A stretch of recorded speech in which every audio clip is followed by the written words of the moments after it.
discussion, ladies and gentlemen, and the next panel discussion is on co-creation of value in service ecosystems, catalyzing Industry 4.0. For the same, I would like to welcome on stage Mr. Sudipta Marchit, Group Head, Human Resources and Business Excellence, Tata Autocom System. He will be moderating the session. He will be joined on the stage by Mr. Amrish Datta, Managing Director and CEO, BSE Institute Limited, Mr. Parag Rindani, Group CEO, Wockhardt Hospitals, Ms. Shirisha Gira, Vice President, Learning and Development and Sustainability, the Indian Hotels Company Limited. Sudipta sir to take over the session, please. Hi, good afternoon, and welcome to this session. And we will flow from a lot of things which we discussed, but I just want to give a small anecdote when, and Bobby, I didn't share it with you, when Bobby wrote this mail to invite me to moderate, something very interesting happened. I was sitting with a young guy who wants to do his BCom and get into banking, and then I was he just wanted to have a discussion with me because I spent a lot of time in BFSI in a Tata Group company, Tata Capital, and I was trying to explain to him that banks used to close at 2 o'clock, and and he asked me why. I was trying to explain that after 2 o'clock, various branches of the bank at some time is to reconcile manually what has happened in terms of transactions throughout the day, and somehow it is to match, and the book is to close, and then those the bankers is to go home. So what I understood is in service industry, the kind of transformation which has happened everywhere in the world, and especially in India, is actually changed the era in a completely different way. And this session is very important because as we sit today in India, that more than 50% of our GDP actually comes from the service sector. And somehow the Industry 4.0 and things like that resonate to all of us from a lot of manufacturing kind of examples and implementations. The topic is very interesting because it talks about the demand and supply. And as a student of economics, I would like to say that the famous economists who formed the Say's law, he said supply creates its own demand. How supply is very, very important a factor here today, because while we sometimes see those interesting thing where the Vande Bharat train is taking over the bullet train in terms of the population of India is more than China, but the working participation of people who are employed in India is going down every year, and it is as low as around 48%. More importantly, the women participation who is available for the workforce is touched around 23% compared to 69% of China. So there is a supply issue which is very, very important.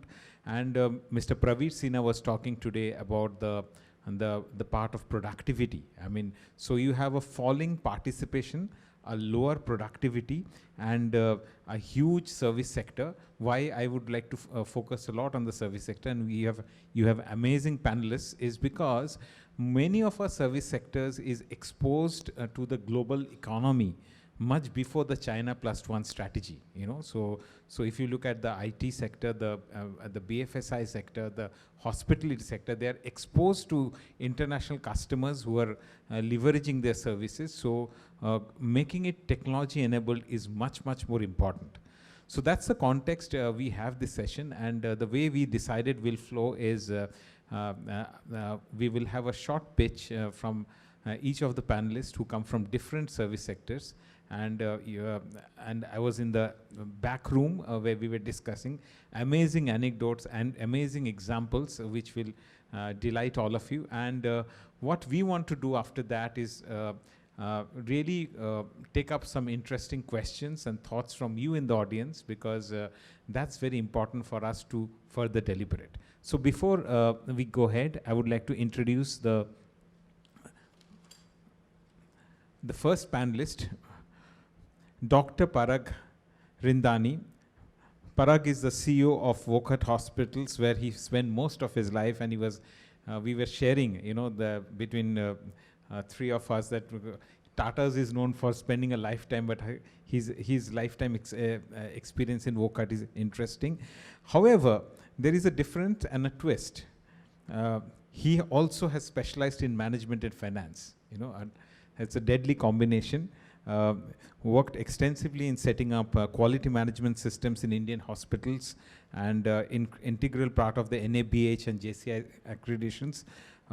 Set up various hospitals and improvements in not only in India but in Maldives, Bahrain, and he has contributed for the modernization and focuses a lot on technology-enabled improvement in hospitals as a sector, and especially in Hokat hospitals.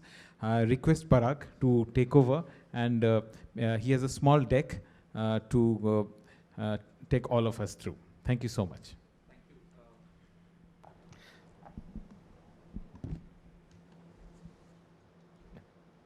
Thank you very much.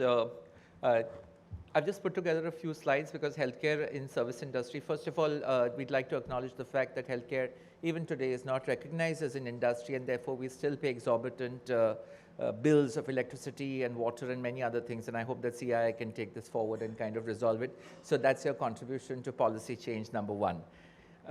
Coming to the service ecosystem, all of us experience healthcare at some point in time, usually when we are born, and definitely when we die in India at least, All of us go through a hospital, go through a healthcare system. The ecosystem is quite alien, and thanks to the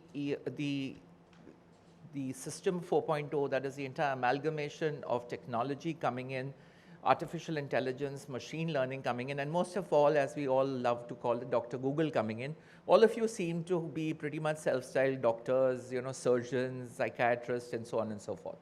The point that I'm trying to draw here is that definitely healthcare has moved far, far, far ahead as compared to certain manufacturing industries, certain other service industries. And we are at a point where about 22 years ago, we started documenting and having barcodes on medications. These medications used to get billed through these barcodes, and that's how we used to even have medication reconciliation for different patients. Our patients used to have barcodes so that we would not make mistakes in administration of medications. And believe you me, every hospital, whether they accept it or not, has made their share of mistakes of giving wrong medications to wrong people, operating on wrong limbs, wrong patients, and so on and so forth. So technology and human interface go very much strongly hand in hand when it comes to the healthcare industry. The value co-creation revolves around patient centricity, cost-effective care. Remember that healthcare in India is basically looked upon as the profiteering, the gundas, the mawalis, all doctors are chores. That's the standard of response when you talk about healthcare. However, doctors for the last 50 years across the world have started focusing on quality and safety, continuity of care, and continuous quality improvement, and technology and the machine learning and AI interface today play a huge role, and that's what we'll try to talk about today. The opportunities for value co-creation are basically around patient-centric care. I don't know how many of you have heard that, today knees can be customized depending on the CT scan of a particular patient. So customization, even service hyper-personalization has gone a long way in endearing healthcare to the common man. Today, the amount of artificial intelligence, the amount of customer relationship management has come to the level where if you happen to call up any hospital, if they've got their CRM in place, they'll be able to identify who you are, what was the last time you came in. There is this huge anecdote about, Pete ordering a pizza, and they said, well, you can't because your credit card balance is low. And he says, I'll pay cash. And he's saying, you still can't because your cholesterol was high. And, last time we checked, your sugars were high. And we also know that your wife is going to run away because she's been spending money with her boyfriend and so on and so forth. So while anecdotal, the fact remains that today healthcare has managed to integrate a fair amount of your last 5 years healthcare data. Today, if you call up a hospital and they'll be able to tell you, oh, hi, Mr. Sharma, would you like to book a next appointment? You've not done your glycosylated hemoglobin for over 6 months now. You've not had your health checkup last year because of COVID. Can I book an appointment for you? And this is not just about simply data dovetailing into a telephony system. This is about actually healthcare professionals going the extra mile, creating the hyper-personalized environment because competition has become tougher.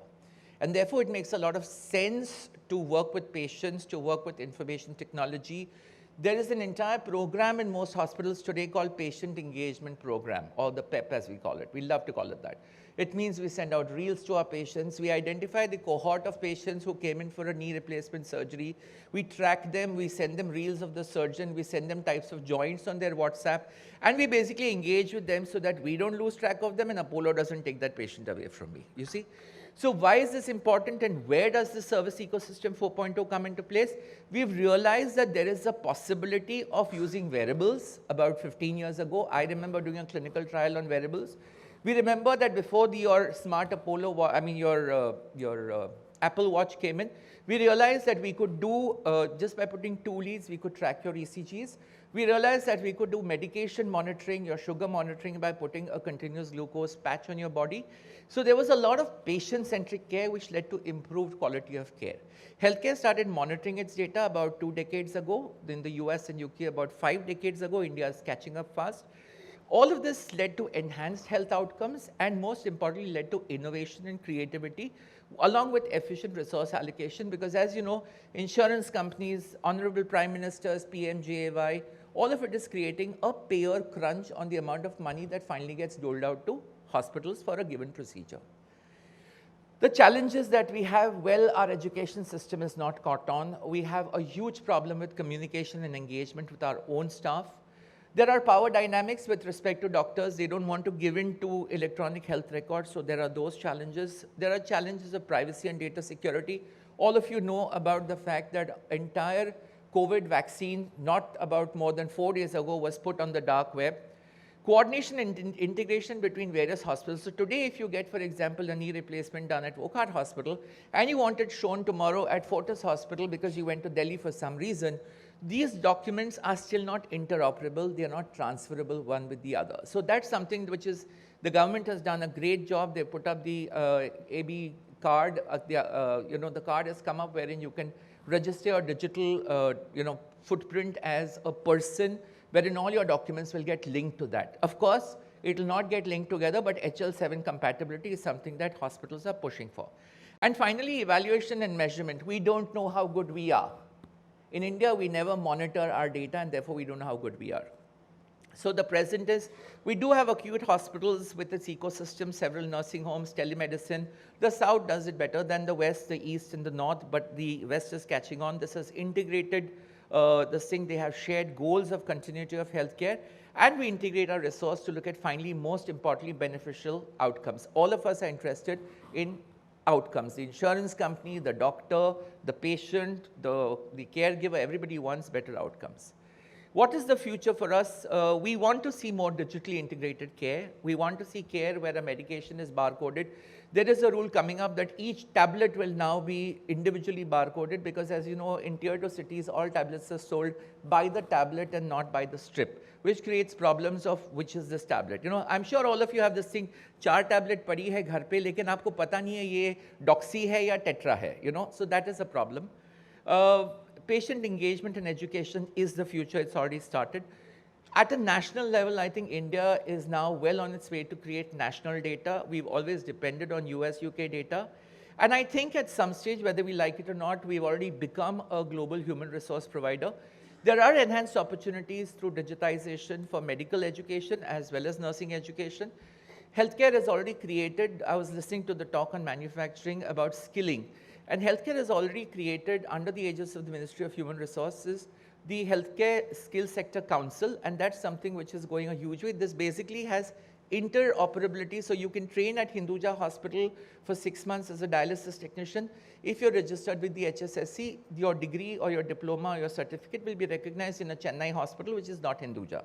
So I think the future is very clear that we need to work digitally, and medical records, a lot of things will finally come to you in a chip or a card at some stage, or you'll have a login and password. The trick is, however, that at the end of the day, digitally or otherwise, we all need to remain healthy. So on that note, thank you very much. Thank you so much. And Parag, I would never forget your thing on designed knee replacements. I always used to wonder when I used to go for this Mumbai marathon, my timing is so bad, then I never realized my I didn't inherit the genes of Usain Bolt, but now I can go to Wokat Hospital and we can have some knee which is has the same specification as Usain Bolt, and you can try it out as well. And also the whole thing about connect, Sirista, you have to be very careful. The competition is no more Marriott and because the kind of treatment and the check-ins which you get in hospitals, and it's going to be more with AI, will be wonderful. Okay, so let's move on to Ambarish. Mr. Ambarish Datta, he's the Managing Director and CEO of something which we all should know about. We only hear about BSc, but the BSc Institute, which is BIL, and he set it up with as a 100% owned subsidiary of the BSc, and it offers financial education and offers skill development in more than 100 areas. And he's also the founder of BIL Ryerson Startup Accelerator, and I would request him to talk about it. Previous to BSc Institute, Ambarish had the assignment where he headed the technology-aided learning group at Reliance Retail and set up an online learning platform for more than 1 lakh of employees. Participates in multiple boards in this area, so which shows his emotional attachment, including the Telangana Silk Mission Board, and and in various financial literacy programs at the World Federation of Exchanges. So, Ambarish, we would really like to understand, what does this mean in the scaling, especially in the financial services? Right. Thank you, Sudipta, and I'll try and keep up with Dr. Parag. But on a lighter note, I was just wondering, would you use the Sensex to recover patients when they have a heart attack? So when the market does well, I'm only hoping that AI doesn't start using the index as a graph. Interesting, I'll just intervene. It's interesting, when Lehman Brothers happened, the number of ambulance calls hitting the New York hospitals had gone up about 400%. It's a documented fact. So. Right. I just wanted to add a disclaimer, the markets are down a little bit today, but that shouldn't worry any of you today attending the conference. There's lunch after this. But yeah, so thank you. I think BFSI, as an industry, like all of you know, has gone through a sea change in the especially last decade. But a lot of that change has obviously happened post 2014-15 with unlimited digitization, data, and the overall policy impact which has happened. And while that has happened, it has also impacted the need for skilled people and the way the business is done. I want to add a quick context to this. So, look at stock market, for example. Till 1995, trading used to be manual. It used to be done on the floor. And like Sudipto mentioned, that how banks after 2 o'clock used to spend time reconciling. Trading used to start at about 10 o'clock and it used to happen till about 2 o'clock. And then they used to spend 4 hours doing reconciliation, because that particular trading hall used to take about 5,000 people. And there was no way you could hear clearly, so there used to be errors on volume and on price, and it used to take a while to come to a conclusion. And then a printed bhav copy used to be published, which traders would carry it back home and then calculate their earnings and come back and trade the next day. So this is pre-95. Post-95, stock exchanges have very quietly morphed into a fintech company before even fintech was coined. And today, as we speak, on a good day, we do about 4 million transactions in just about 6.5 hours of trading. That at a speed of about 6 microseconds. So if you're very good, you can blink about 3 times in a second. 6 microsecond is a 1/millionth of a second, right? And it's that fast that if you had a flying license, we could all go to Mars and come back the same day. So that's the speed of transactions we're talking about. 4 million transactions now don't need reconciliation because it happens at a click of a button. And very soon, if government and regulators allow, you can get settlement done on the same day. So we're very close to a T+0 settlement. We're doing T+1, T+2, but you will probably be going to see that very soon. Not only that, the tech will also now drive you to a picosecond. You'll be able to do transactions even more faster.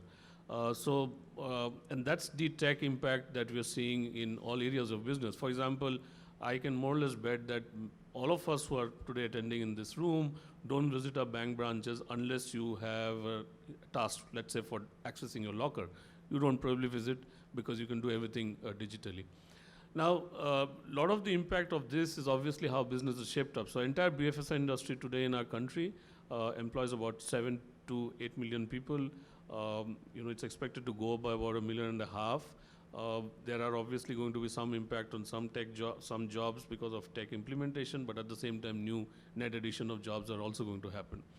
Now, as an industry, we are also extremely under-penetrated in our financial services. So if you not just look at broking, mutual fund, loans, credit, pretty much all the entire gamut of banking financial services, we are anywhere between 12 to 18% of our GDP. In a developed country, this is about 70 to 80%, and there's a huge gap that we need to cover up to be able to even reach that kind of state. So the need for technology and need for people is obviously going to be very high, but it's also changing the dynamics of the kind of skilled people that you need. So for example, till about 7, 8 years back, we used to skill people for a job role called equity dealer position. That position is dead for the last 5 years, and there's no one called equity dealer. There's no one who calls you as an equity dealer. There's a relationship manager. So now when you call your broking guy, there's a relationship manager who does your 360 degree. Look at the broking business per se. So till about 2015-16, you had the large banks who had physical banks who had the largest broking business because they were able to pick a ride with the banking and the broking business. Today, the largest broking guy in the country is someone called Zerodha, whom probably all of you trade with. They're a zero discounting broking house. How did that happen? It happened because the nature of business changed. Another interesting thing I want to tell you about Zerodha, and is because we work with Nitin, is that Zerodha had, until 2020, 1,200 employees, out of which 900 had never finished college, had dropped out. But they were still able to build a business. So whether it's skill, education, competency, has actually got a very little connect with what you do with the business. If you run the business well, even if you have people who have probably not been to college, you can do that. So as an industry, I think we're going through very interesting times. As the industry has done a lot of interesting things.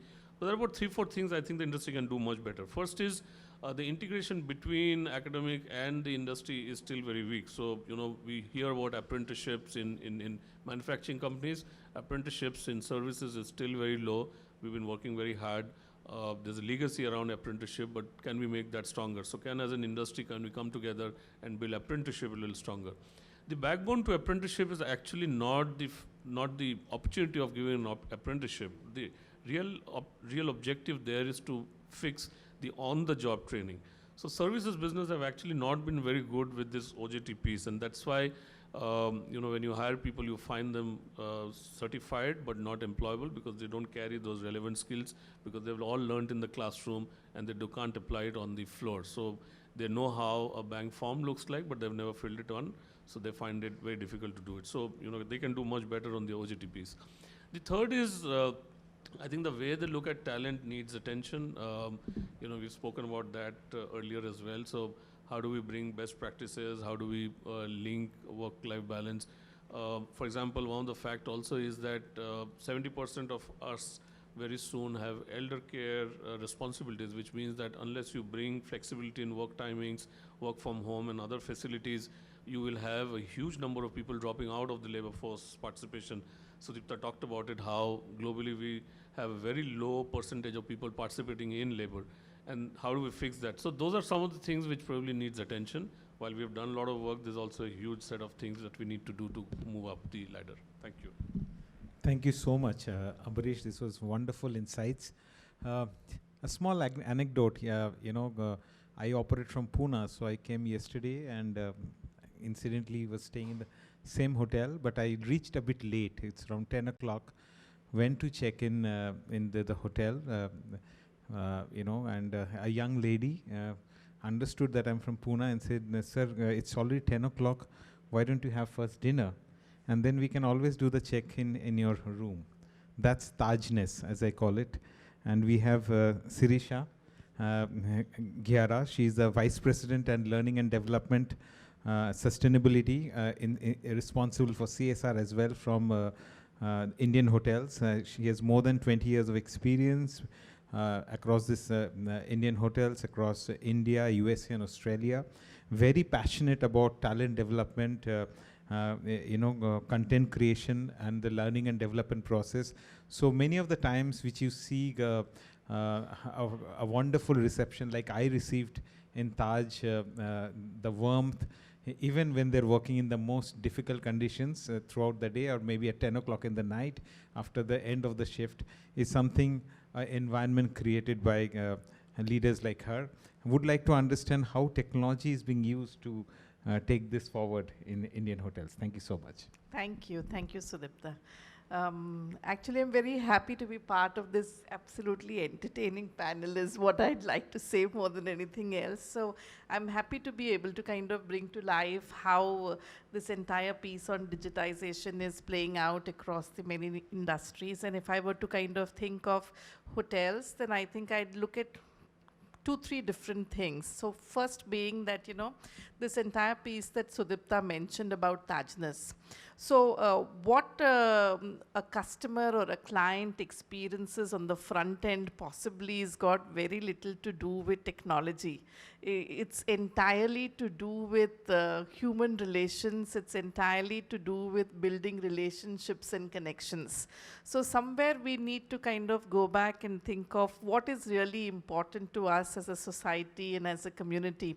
Because as a society, I think what we treasure, and this is, I'm speaking of the human race per se, what we treasure is to be able to build relationships which, and especially in a hoteliering kind of a business, and Tajness truly stands for building long-term relationships.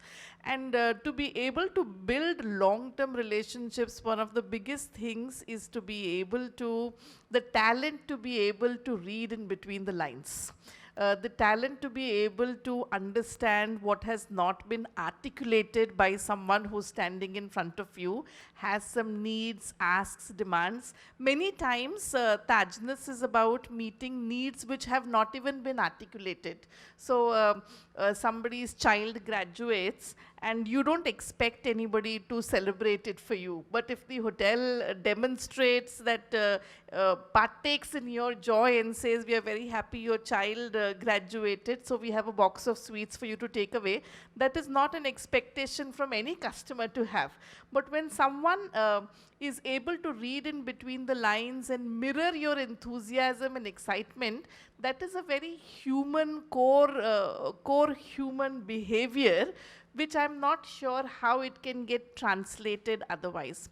So while this is the experience that the customer and the client kind of takes away, we need to see how is it in the back end that we are able to make something like this really happen. Yeah?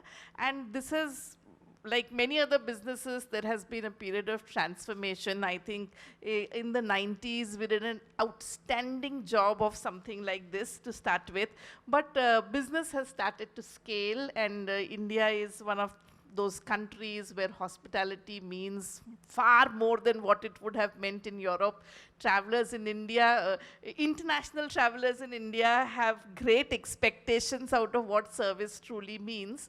And to be able to live up to something like this, we've completely kind of dependent on technologies which are in place, databases which will tell you a lot more about a guest that would sometimes worry the guests themselves. Yeah.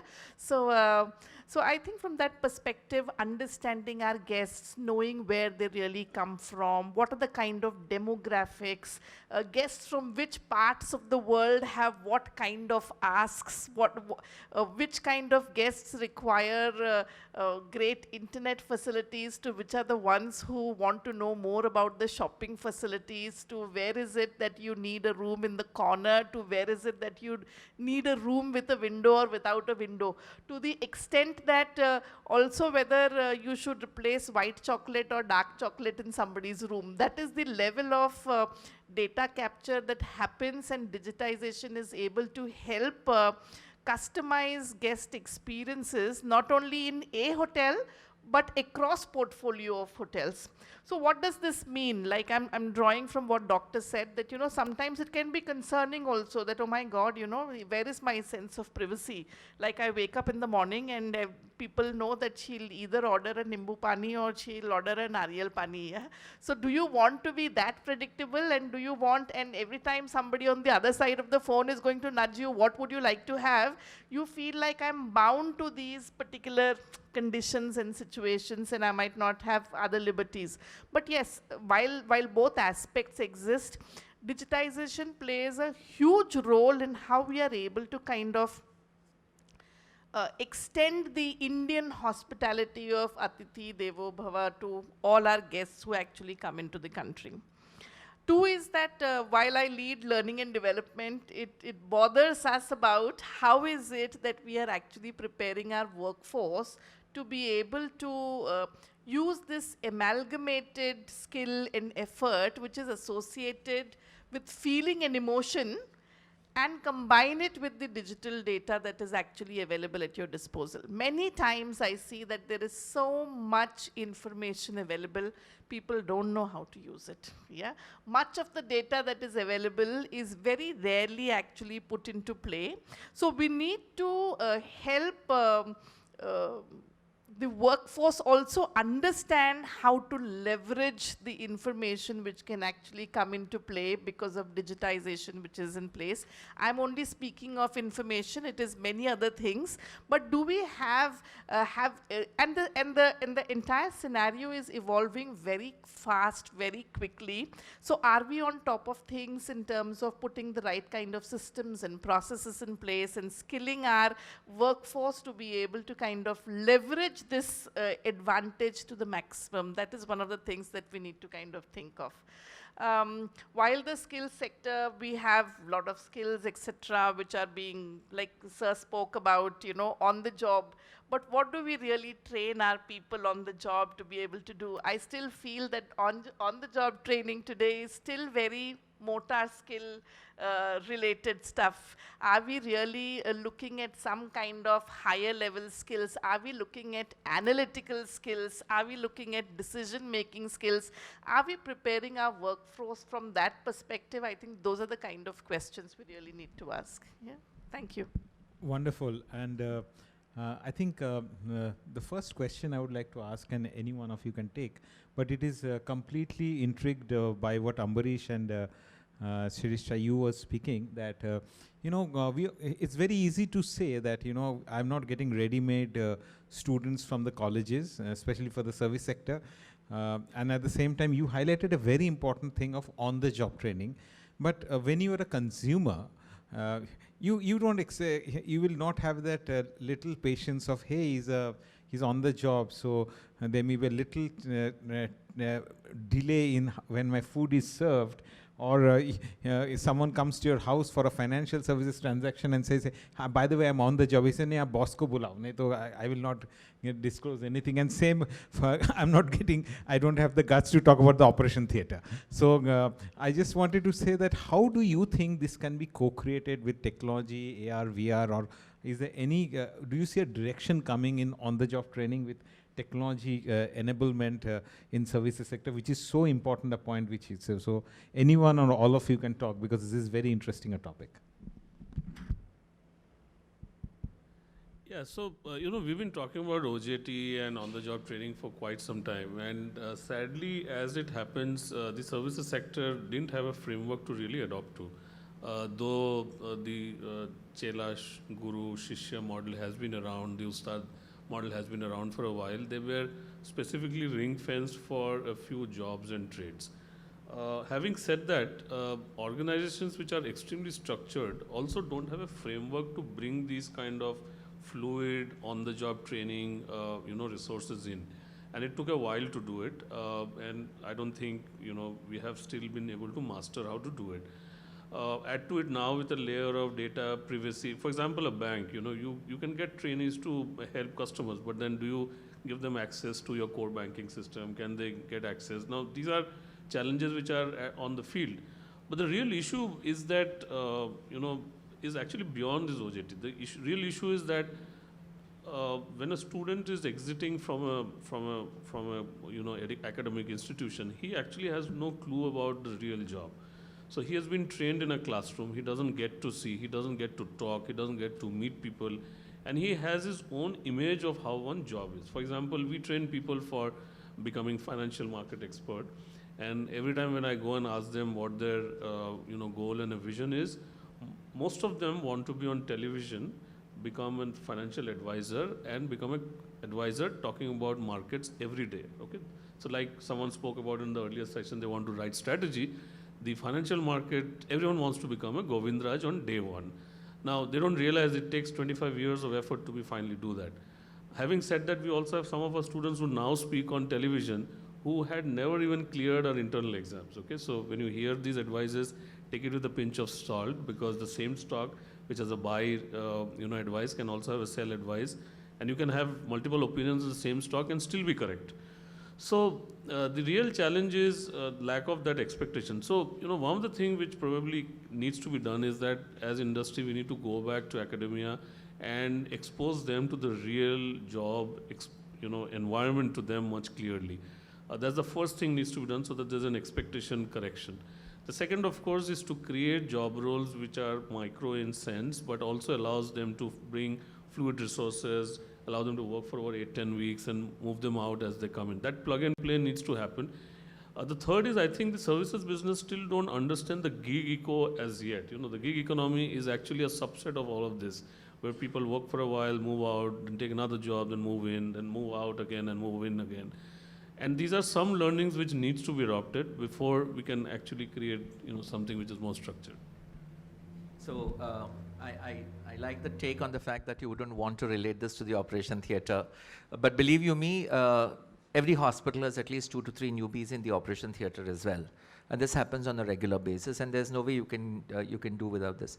On an average, Indian healthcare sees about 35 to 40% attrition annually, which means about 2.5 years, you won't find a particular nurse on the floor whom you knew 2.5 years ago. Therefore, training and engagement, training and sort of on-job training becomes exceedingly important. Most hospitals, chains at least, would have a 3-day basic induction program followed by a 3-week structured buddy program where you actually are with somebody who knows the ropes. But I think what's more important is that hospitals, especially larger hospitals, have created what we call the system process model, wherein systems and processes are idiot-proofed, are fail-safe, so that even if you have a newbie, even if you have a rookie, things are safe and they don't fall through the crack, as we say. I would also take from Amrish's point that education needs to improve in the sense that there is so much of theory, some of it is really not required, and we really need to have a more practical exposure, at least in my domain, I would say. But I think across the board, we are too much gung-ho about curricula and zero about hands and skilling. I mean, hands-on skills and skilling the people to go out and give. Like I've had a painful injection from a newbie during the vaccination thing, and it was bad. And I happened to give vaccination to my chairman, and that girl happened to be a newbie. And my chairman said, no, it's okay. She's a VOCAD nurse. Let's let her give. Luckily, that went off well, But then, jobs can get out of hand, especially at the higher level if you have these things. So it's a difficult challenge.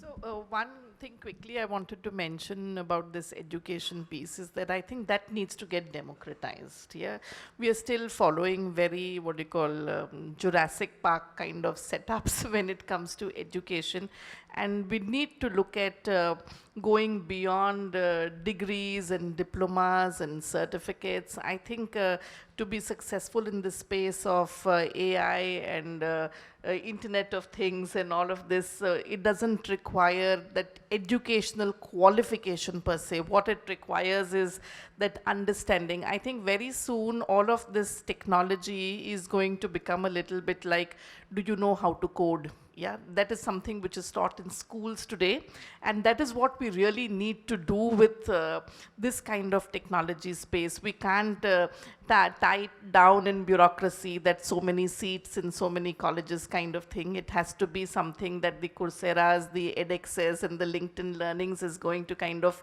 provide opportunities for everybody, because this is going to be integral to every person's role of what we do, and none of us will have the, what you call, opportunity to go to college to be able to learn something like this. So how we democratize the opportunity for everybody to have a deeper understanding of this topic is what is most critical. Absolutely. What we'll do is, of course, I have a lot of questions to ask, but we'll stick to the time. I would like to open this the questions to the floor. I'm sure you would like to have some interesting questions for each of the speakers. So, yeah, please go ahead.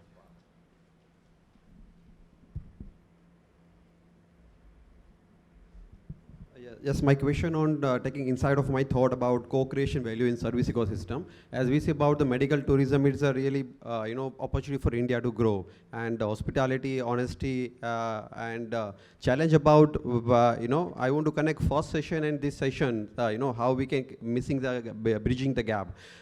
Like there are the whether industry players give us, like when I'm an innovator into the industry 4.0 technology. So there is a challenge about driver for the industry 4.0 actually. When we go to the colleges, to become innovation, it requires a lot of deep knowledge of that industry. It is very difficult, but at least we can create a driver to running those industries. So I want to ask industry player, like we come to you and tell how it can solve your problem. We get your letter, we go to the again ministry because they told that we have the fund. Now we go to the ministry that, okay, this industry has validated to require the talent for running this, technology and educating technology to their entire staff, which is require something 6 months of time to transforming to new area. Whether such kind of ecosystem like industry ready is that, we can, so the government give us stipend to, or something, to the salary or to the employees. And so I want to, that's how, whether it can workable or not, and how it's ready. It's a brilliant idea. Okay. And I'd like to take this, if you're okay with it, only because last couple of years actually during the pandemic is when we had all the time in the world and the hotels were kind of shut. So we worked very closely with IFC Tech Emerge. So this is funded by the World Bank. It's really large, but I want to talk about it because it's speaking exactly in the same space that you are discussing about. And what we did is that hotels, from an environment sustainability perspective, we are big guzzlers of air conditioning. The entire HVAC system is what really takes away maximum of the energy.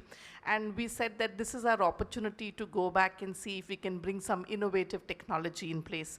So we experimented, we invited innovators from 11 countries, innovators actually applied. We had more than 40 innovators who applied. We had a full panel of chief engineers who assessed all the technologies which were there. And for over 18 months across our hotels, we piloted their technologies on cooling solutions, right from IoT-based solutions to other solutions. And IFC's made the report right now, so they're going to publish the report. That means that some of these will really get the opportunity to get started. I think we need to do more. I'm not saying we are great at it. It was a fantastic first step which worked beautifully. And I think with the success of projects like this, it says that we must give more opportunities. So I think it's a great next step. We can take one last question. Hello, sir. Hello. Excuse me, sir. Thank you for a thank you for a superb session. Your perspective, we understood the significance of skilling. My question is that what is your opinion about the skilling from a corporate perspective? Will it be better to have an internal faculty for the purpose of skilling or external? What is your perspective, sir? So if I can understand your question right, you're saying that is it useful to have an internal learning development team or have external partners to do it, right? Yes, sir. Okay. So I think this is a good question. So if you notice, most industries have internal capabilities because while they probably belong to an industry, there are a lot of internal know-how, knowledge base, which can be shared and developed, and a lot of industries have strong learning development teams to do it. But having said that, now public domain learning opportunities are also large. Ma'am mentioned about LinkedIn Learning, Coursera, and many other platforms where you can now go and learn and upskill. So upskilling is a key part if that's the real challenge, because with the way business is changing and moving, unless you don't upskill yourself, you'll be redundant, and obviously you'll be out of the job market. So it's a combination of both. It needs both the platforms to be available so that people can be trained, retrained, and then deployed within organizations. Okay, maybe the last question, please.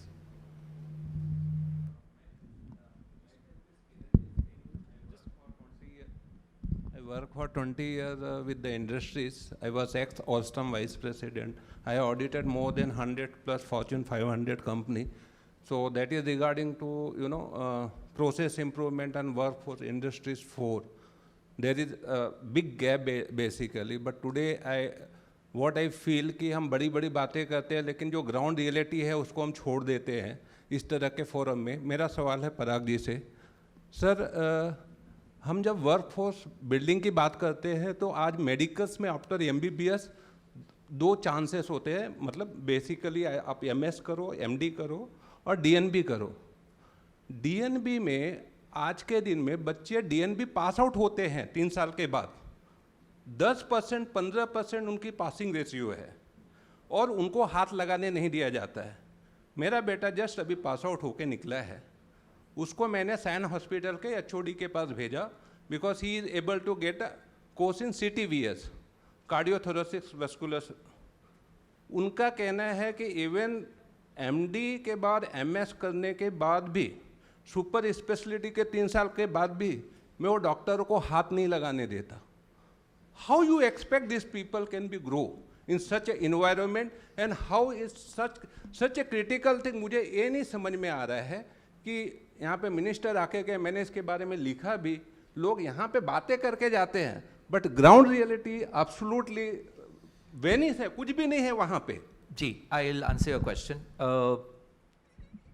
हर एक देश में, हर एक domain में कहीं ना कहीं 2 से 5% ऐसे लोग होते हैं जो ये चीज़ गलत करेंगे. ओके लेकिन हम ये जानते हैं, जैसे last year I got my mother operated for cancer and she was operated by a DNB student post who is 3 years post qualification. So ऐसा नहीं है कि मतलब हर जगह पे डीएनवी गलत है या हर जगह पे एमडीएस गलत है.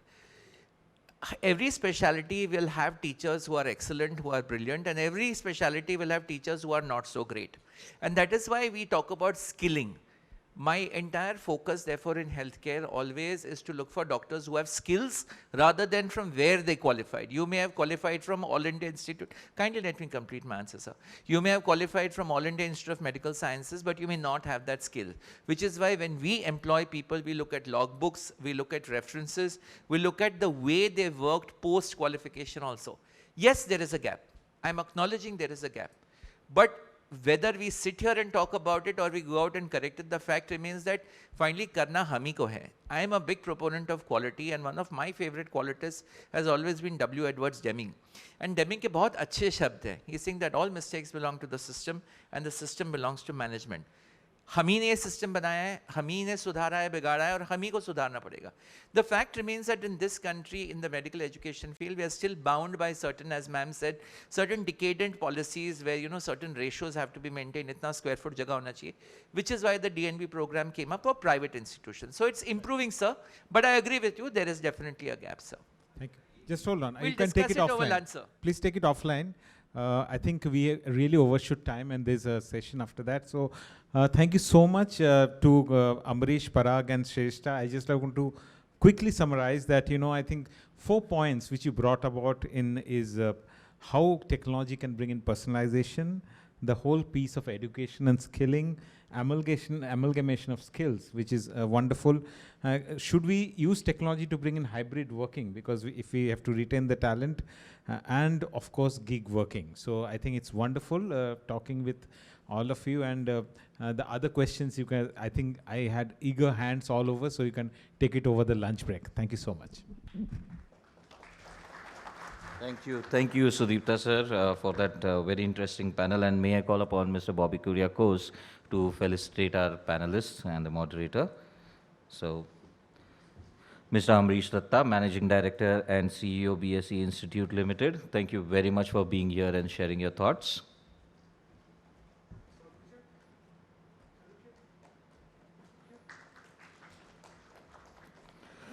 Mr. Parag Randani, Group CEO, Wockhardt Hospitals. Doctor, thank you very much for being here. Ms. Shirisha Giara, Vice President, Learning and Development and Sustainability, the Indian Hotels Company Limited. Thank you, ma'am. Mr. Sudipta Marjit, sir, thank you very much for driving this session. Group Head, Human Resource and Business Excellence, Tata Autocom Systems. Ladies and gentlemen, now we break for lunch and we'll be joining again here at 2 p.m. I would really appreciate if we could cut down on the lunch time to half an hour so that we can wrap up the sessions, the next sessions early and be home in time. Thank you.